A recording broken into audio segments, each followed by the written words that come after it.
You're standing in front of the class. 23 pairs of eyes staring directly at you. And your brain just stops working. Like, not in a I forgot my lines way. In a your entire nervous system has shut down and you can't remember how to form words way. You know the material. You studied for 3 days straight. You practiced this presentation in your dorm room 17 times. You can literally recite it in your sleep. But right now, standing in front of actual humans, your mind is completely blank. Not blank like you forgot something. Blank like your brain just got unplugged from the internet and there's nothing left but dead air and panic. Your hands are shaking. Your heart is going so fast you can feel it in your throat. Your mouth is dry even though you just took a sip of water 30 seconds ago. And you're sweating. Like visibly sweating. In a freezing cold classroom. In February. This is called fight or flight response, and it's about to absolutely ruin your presentation. Here's what's happening.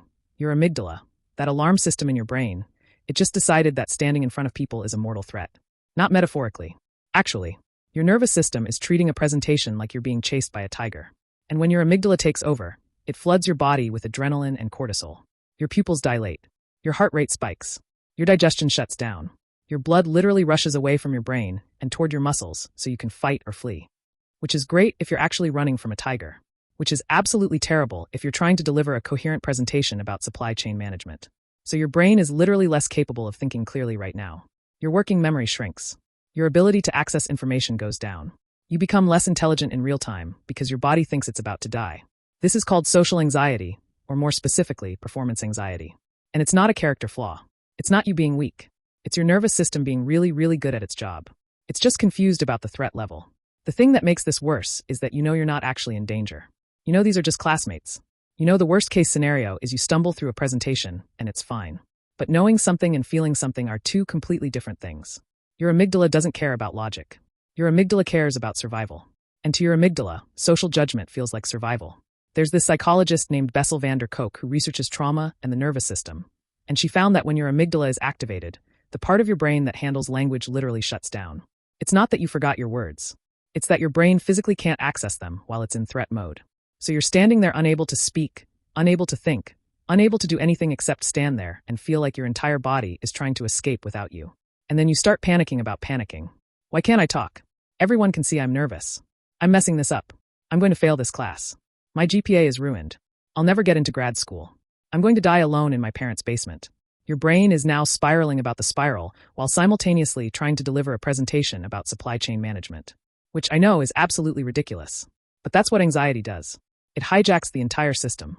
The presentation becomes this blur. You're reading off the slides word for word because you can't access your own knowledge. Your voice sounds shaky even to your own ears. You're convinced everyone can see how terrified you are. And honestly, they probably can. But they're probably also not judging you nearly as harshly as you're judging yourself. Here's the thing that actually changes this though. And I know this sounds counterintuitive, but your body needs to know it's safe before your brain will believe it. You can't think your way out of this. You can't logic your way out of this. You can't tell yourself, it's fine, it's fine, it's fine, and expect your nervous system to listen because your nervous system doesn't speak the language of logic. It speaks the language of physical sensations. So here's the actual move that works, grounding. Specifically, what researchers call a somatic reset. You're using your body to tell your nervous system, we're actually safe.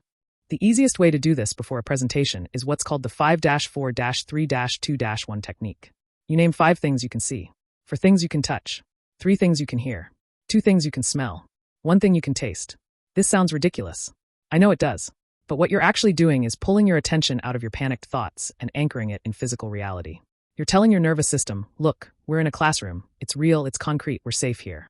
Do it in the bathroom before you go up. Do it while waiting to present. Do it for like 2 minutes. That's it. The second move is something called vagal toning, which is a fancy way of saying you're activating your parasympathetic nervous system, the calming system. The fastest way to do this is breathing.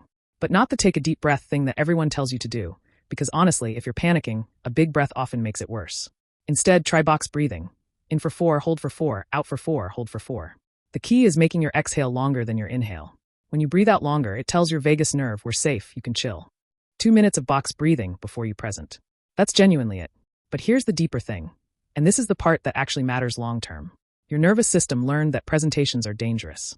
Every time you presented before and felt this way, your brain was like, yep, confirmed, presentations equals death threat.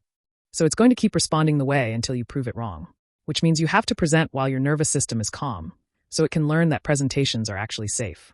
This is called exposure therapy, but in a way that doesn't suck.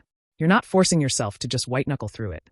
You're using grounding and breathing to stay calm, then presenting from that calm state. So your nervous system learns, oh, presenting is fine actually. Do smaller presentations first if you can. Present to friends. Record yourself and watch it.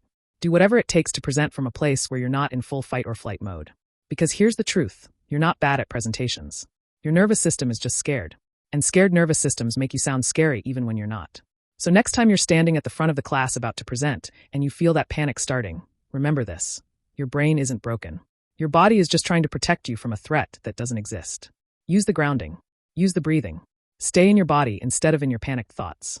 And then present, because you know the material. You practiced. You're prepared. Your nervous system is just scared. Calm the nervous system. Then the presentation becomes just a presentation. And you'll get through it. Not because you're brave, but because you're smart enough to work with your biology instead of against it.